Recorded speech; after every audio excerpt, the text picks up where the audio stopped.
ఆంధ్రప్రదేశ్లో మరో భారీ ప్రాజెక్టు ల్యాండ్ అయింది. టాటా గ్రూప్లోని టాటా పవర్ కంపెనీ నెల్లూరు జిల్లాలో 6,600 కోట్ల రూపాయల వ్యయంతో సోలార్ పరికరాల ఉత్పత్తి సంస్థను నెలకొల్పనుంది.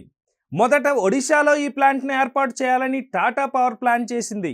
అయితే ఆంధ్రప్రదేశ్లో రెడీగా భూములు అందుబాటులో ఉండటంతో పాటు రాష్ట్రంలో పరిశ్రమలను ప్రోత్సహించే ప్రభుత్వ విధానాలు, ఆకర్షణీయమైన ప్రోత్సాహకాలు వంటి కారణాలతో ఒడిశాను వదిలేసిన టాటా పవర్ ఏపీకి తరలి వచ్చింది. కేంద్ర ప్రభుత్వ వ్యూహాత్మక పెట్టుబడుల ప్రోత్సాహక మండలి టాటా పవర్ ప్లాంట్ ఏర్పాటుకి ఆమోదముద్ర వేసింది. సోలార్ విద్యుత్ ఉత్పత్తి కోసం చైనా మీద ఆధారపడకుండా మన దేశంలోనే కీలకమైన పరికరాలు తయారు చేయాలని కేంద్ర ప్రభుత్వం నిర్ణయించింది. సెంటర్ పాలసీ ప్రకారం టాటా పవర్ రెన్యూవబుల్ ఎనర్జీ సంస్థ 10 గిగావాట్ల సామర్థ్యం కలిగిన వేఫర్ ఇనగోట్లను ఉత్పత్తి చేసే పరిశ్రమను నెలకొల్పుతోంది. నెల్లూరు జిల్లాలోని ఇఫ్కో కిసాన్ ఈఎస్జెడ్లోని టాటా పవర్ కంపెనీ రాష్ట్ర ప్రభుత్వం 200 ఎకరాల భూమిని కేటాయించింది.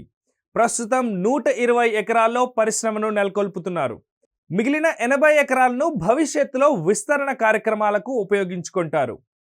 ఇఫ్కో కిసాన్ ఎస్ఈజెడ్ కృష్ణపట్నం పోర్టుకి 50 కిలోమీటర్ల దూరంలో ఉంది. గ్యాస్ ఆధారిత యూరియా తయారీ కోసం 1996లోనే కేంద్ర ప్రభుత్వ సంస్థ ఇఫ్కోకు రాష్ట్ర ప్రభుత్వం 2,700 ఎకరాల భూమిని కేటాయించింది. 2005లో ఈ భూమిని ఎస్ఈజెడ్గా కన్వర్ట్ చేశారు. అయితే 30 ఏళ్లు గడిచినా ఇఫ్కో యూరియా ప్లాంట్ సాకారం కాలేదు. దీంతో విలువైన భూమి నిరుపయోగంగా మిగిలిపోయింది. ప్రస్తుతం కూటమి ప్రభుత్వం కేంద్ర ప్రభుత్వాన్ని ఒప్పించి ఈ ఎస్ఈజెడ్లో అనేక పరిశ్రమలకు భూములు కేటాయిస్తోంది. కూటమి ప్రభుత్వం వేగంగా అనుమతులు మంజూరు చేయటం, భూమిని కేటాయించడంతో టాటా పవర్ ఏపీని ఎంచుకుంది. ఈ పరిశ్రమతో నెల్లూరు జిల్లాలో వేలాది మందికి ఉపాధి, ఉద్యోగాలు లభిస్తాయి. అంతేకాక నెల్లూరు, తిరుపతి జిల్లాలు సోలార్ పరిశ్రమ విడిభాగాల తయారీ కేంద్రంగా అవతరిస్తున్నాయి.